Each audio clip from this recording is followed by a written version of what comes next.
আমরা যারা medical information officer বা মেডিকেল প্রমোশন অফিসার বা মেডিকেল রিপ্রেজেন্টেটিভ এই নিউট্রাসিউটিক্যালস প্রোডাক্ট নিয়ে কাজ করে, আপনি যদি স্যার তাদেরকে ভালো করতে, মানে তারা তো অনেক স্ট্রাগল ফেস করে বিভিন্ন জায়গায়, সো তারা কিভাবে ভালো করতে পারে, যদি আপনি এরকম কোনো 5টা পয়েন্টে কোনো টিপস দিতে চান আপনার অভিজ্ঞতার আলোকে। দেখুন, একদম আমাদের এখানে এটা ডেজিগনেশন, আমাদের এটা নিউট্রাসিউটিক্যালসে মেডিকেল প্রমোশন অফিসার, ফার্মাসিউটিক্যালসে এটা ডেজিগনেশন মেডিকেল ইনফরমেশন অফিসার। একজন মেডিকেল প্রমোশন অফিসার যখন আমরা রিক্রুট করি তখন কিন্তু তাদেরকে একটা ট্রেনিং করে কিন্তু আমরা আসলে।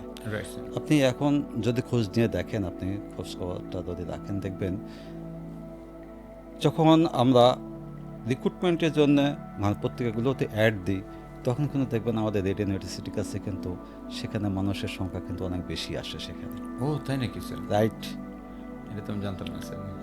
এটা বেশি আসে আর কি। এটা দ্যাট মিনস তাদের ইন্টারেস্টটা সবাই খোঁজখবর নিয়েই কিন্তু আসে আসলে। বাংলাদেশে তো রেডিয়েন্ট রাইট নাও নিউট্রাসিউটিক্যালস মার্কেটের জায়ান্ট, এবং আপনাদের কাছাকাছি যারা তারা বহু দূরে, মানে যোজন দূরে।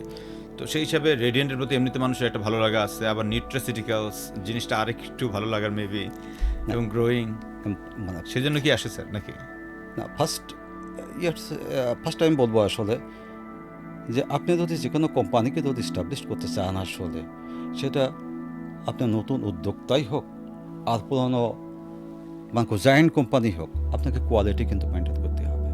আমাদের নাসের সাথে জাহিদি স্যার যে কথাটা আমাদেরকে শিখিয়েছেন আসলে, কোয়ালিটির সাথে কখনো তুমি কম্প্রোমাইজ করবা না তুমি, আর যেটাই করো প্রোডাক্টের কোয়ালিটি আমাকে মেনটেন করা লাগবে।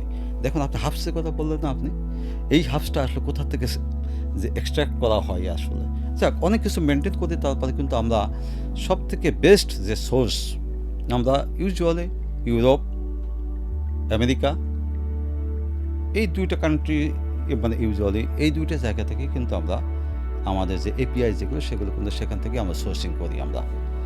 এবং এই সমস্ত জায়গা যে এপিআই নিঃসন্দেহে কোয়ালিটি নিয়ে কিন্তু তারা ন্যূনতম কোনো কম্প্রোমাইজ করে না।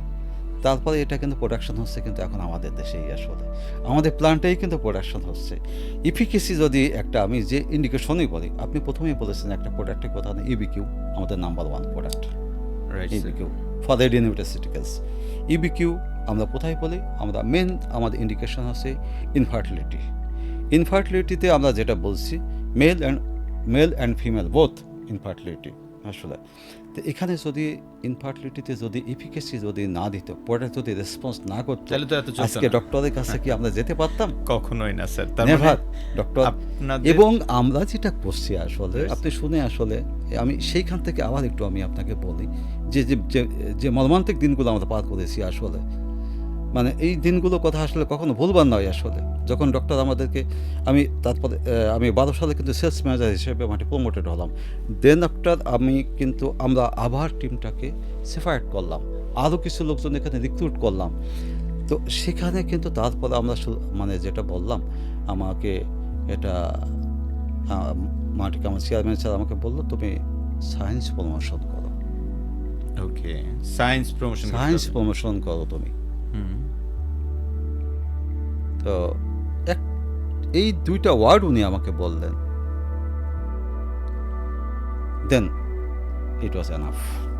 স্যার তাহলে বর্তমানে যারা এমপিও আছে, জি, তাহলে প্রথম পরামর্শ হচ্ছে তাকে সায়েন্স প্রমোশন করতে হবে। Exactly, very good. তার নাম্বার 1 সায়েন্স প্রমোশন করা লাগবে।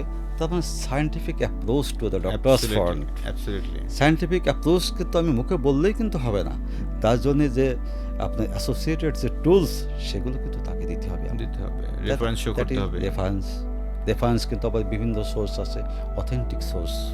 রাইট, লাইক ল্যান্ডসেটের মতো এরকম বড় জার্নাল যদি হয়, তখন গাইনোকোলজিক্যাল সোসাইটি যেটা আছে, সেটা গাইনোকোলজিস্টরা তো এটাকে সব থেকে তাদের বাইবেল হিসাবে মনে করে, তাই না? আপনি ডেভিডসনে কিন্তু দেখবেন এখন আমাদের প্রোডাক্টের নাম উঠে আছে আসলে, মানে এটা আপনি ডেভিডসন মানে হচ্ছে যে ডক্টরদের কাছে বাইবেল বলে। ডেভিডসনে কিন্তু আমাদের একটা প্রোডাক্টের নাম আছে আসলে, আমাদের সরাসরি ব্র্যান্ড নেম না থাকে। রাইট, কোন প্রোডাক্ট আছে আমাদের ক্রানবায়োটিক যেটা, এটা ব্র্যান্ড নেম নাই, এটা কিন্তু আপনার জেনেরিক নেমে আছে, এটা হয়তো ক্রানবেরি। ওকে, হ্যাঁ। সো দ্যাট তারপর আমরা যখন আমাকে স্যার বললেন যে তুমি সায়েন্স প্রমোশন করো, দেন আমরা সেলস এড করা শুরু করলাম। তারপরে আমাদের যে এমপিও যারা তাদেরকে আমরা ট্রেনিং দেওয়ানো শুরু করলাম আবারও, এবং যে বিভিন্ন প্রোডাক্ট মানে ওয়ান আফটার তাদের মানে প্রোডাক্ট আনা শুরু করলাম, প্রোডাক্টের ইন্ডিকেশন তাদের ট্রেনিং করানো শুরু করলাম, এইভাবে ওয়ান আফটার এরপর তারপরে আমাদের আরও মানে কতগুলো জায়েন্ট প্রোডাক্ট আমরা এনেছি, টু আর্থারাইটিস প্রোডাক্ট এনেছি আমরা। Sir thank you sir. Sir আমি আপনাদের প্রোডাক্ট অত্যন্ত কোয়ালিটি সম্পন্ন, এটা নাইলে তো স্যার আপনার টপ টায়ারে যান নাই বা এরকম আনপ্যারাল হওয়ার সুযোগই নাই। স্যার আমার মেইন যে জায়গাটা একটু জানতে চাই, ধরেন আপনার কোম্পানিরই ধরেন এমপিও, রাইট, ইভেন আপনার খুব কাছের কোনো একজন মানুষ এমপি হিসেবে জয়েন করবে, তো তাকে যদি স্যার এই মার্কেটে ভালো করার জন্য আপনি 5টা পরামর্শ দেন, তাহলে সেটা কি হবে? একটা আমি অলরেডি ধরলাম যে ইয়াস সে সায়েন্স প্রমোশন করবে, নাম্বার 1। এরপরে কি সায়েন্স প্রমোশন বলতে আমরা বোঝাচ্ছি সায়েন্টিফিক্যালি অ্যাপ্রোচ করে। এরপরে স্যার সে আর কি কি কাজ করতে পারে আর কি তার ভালো করার জন্য? না দেখুন, একজন এমপি হিসেবে যখন সে নতুন জয়েন করবে তখন আমার দায়িত্ব এসে যায় আসলে তাকে আমার কোম্পানির সম্বন্ধে তাকে একটা ব্রিফ দেওয়া, রাইট, যে হোয়াট ইজ রেডিওনিউট্রাসিউটিক্যালস, সেটা এবং তো তোমার কেরিয়ার এখানে কি আছে, তুমি কতদূর যেতে পারবা, আসলে তুমি তোমার স্বপ্ন কি, তুমি কি এখানে কেরিয়ার করতে চাও নাকি তুমি পার্ট টাইম চাকরি করার জন্য এখানে আসছো? যদি তুমি পার্ট টাইম চাকরি করার জন্য এখানে আসো তাহলে এই প্রফেশন তোমার জন্য নয়। তুমি যদি কেরিয়ার করতে চাও, রেডিওনিউট্রাসিউটিক্যালসকে কিন্তু তোমার কেরিয়ার করার মতো যথেষ্ট স্পেস এখনও রয়ে গেছে। আমি সেজন্যই আপনাকে কিন্তু প্রথমেই বলেছি যে এটা যখন একটা পত্রিকায় অ্যাড দেওয়া হয়, যে আমি বলবো যে কোনো কোম্পানি থেকে কিন্তু আমাদের এখানে রেডিওনিউট্রাসিউটিক্যালসে সবচেয়ে বেশি লোক আসে। কেন আসে?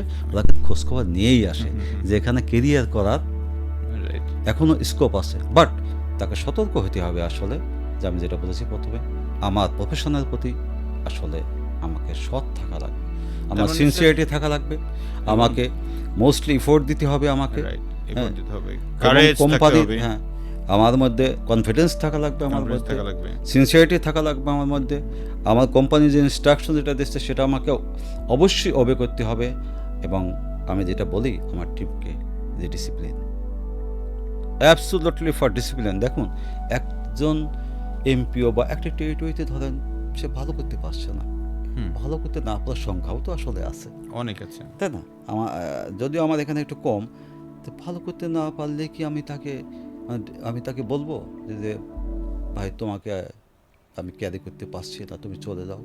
না, এটা তো সঠিক ম্যানেজারের কাজ না, এটা তো কোনো সমাধান নয় আসলে। না, ভালো করতে না পারা মানেই কিন্তু তাকে আমি চাকরি থেকে বাদ দিব, এটা তো কোনো সমাধান নয়। এটার সমাধান হচ্ছে, যদি বিইং এ গুড ম্যানেজার, যদি আপনি একজন ভালো ম্যানেজার হন, এটা সব থেকে ভালো সমাধান হচ্ছে কীভাবে ওই টেরিটরিতে কোন সাপোর্টটা আসলে দিলে, ইনশিওর করলে এই কলিগকে আমি উঠাই আনতে পারবো, এই টেরিটরিকে আমি উঠাই আনতে পারবো। এরকম অসংখ্য এক্সাম্পল আমাদের রেডিওনিউট্রাসিউটিক্যালসে আছে, আমার কিছুতেই হচ্ছে না, বাট সেই টেরিটরি এখন কিন্তু এক্সিলেন্ট টেরিটরি। কীভাবে হয়েছে আসলে? কারণ আসলে সব কলিগ তো সমান নয়। তাকে যদি আমি জাগিয়ে তুলতে না পারি, তাকে যদি আমি সাপোর্টটা না দিই, তাকে যদি আমি টুলসটা তার হাতে উঠিয়ে না দিই, তাকে যদি সুপারভিশন যে সাপোর্ট সেটা যদি আমি ঠিকমতো না দিই, তার যে অপরচুনিটি যেগুলো আছে সেই অপরচুনিটি যদি আমি তাকে দেখিয়ে না দিই, তো সেই কথা কীভাবে উঠবে? আমার কাজ তো সেটা। এটা কোনো সমাধান নয় যে ডেকে এনে বললাম যে তোমাকে টার্মিনেট করা হলো, অথবা তুমি রিজাইন করো, তুমি চলে যাও। এটা তো সমাধান নয় আসলে, এটা আমি বিশ্বাস করি না। এটা না, নিঃসন্দেহে না স্যার। তাহলে আমরা যদি স্যার আপনার এই কথাগুলো থেকে একটু সামারাইজ করি একটা বিষয়কে, যে একজন এমপিওকে কয়েকটা বিষয় ফলো করতে হবে, তার মধ্যে আপনার কথা অনুযায়ী হচ্ছে নাম্বার 1 তাকে সায়েন্টিফিক প্রমোশন করা, নাম্বার 2 হচ্ছে তাকে প্রোডাক্ট নলেজটাকে আরও অনেক এনরিচ করতে হবে, তারপরে তার মধ্যে একটা পজিটিভ অ্যাটিটিউড আনা, যে আমি ডাক্তার হয়তো না লিখবে হইতে পারে বা উল্টোপাল্টা বলতে পারে, আমি যেন সেই মানসিকতাটা আমার থাকে, সেই সাহসটা, কনফিডেন্সটা যেন আমার মধ্যে থাকে, যে আমি তাকে আবার কথাটা বলতে পারি, এরকম যে ব্যাপারটা। এবং তাকে অনেস্ট, কথাটা আপনি উল্লেখ করেছেন যে তাকে অনেস্ট হতে হবে, এই যে ব্যাপারটা, এবং তাকে প্রতিনিয়ত শিখতে হবে। হ্যাঁ, তার মধ্যে ডেডিকেশন থাকা লাগে, তার মধ্যে সাহস থাকা লাগবে।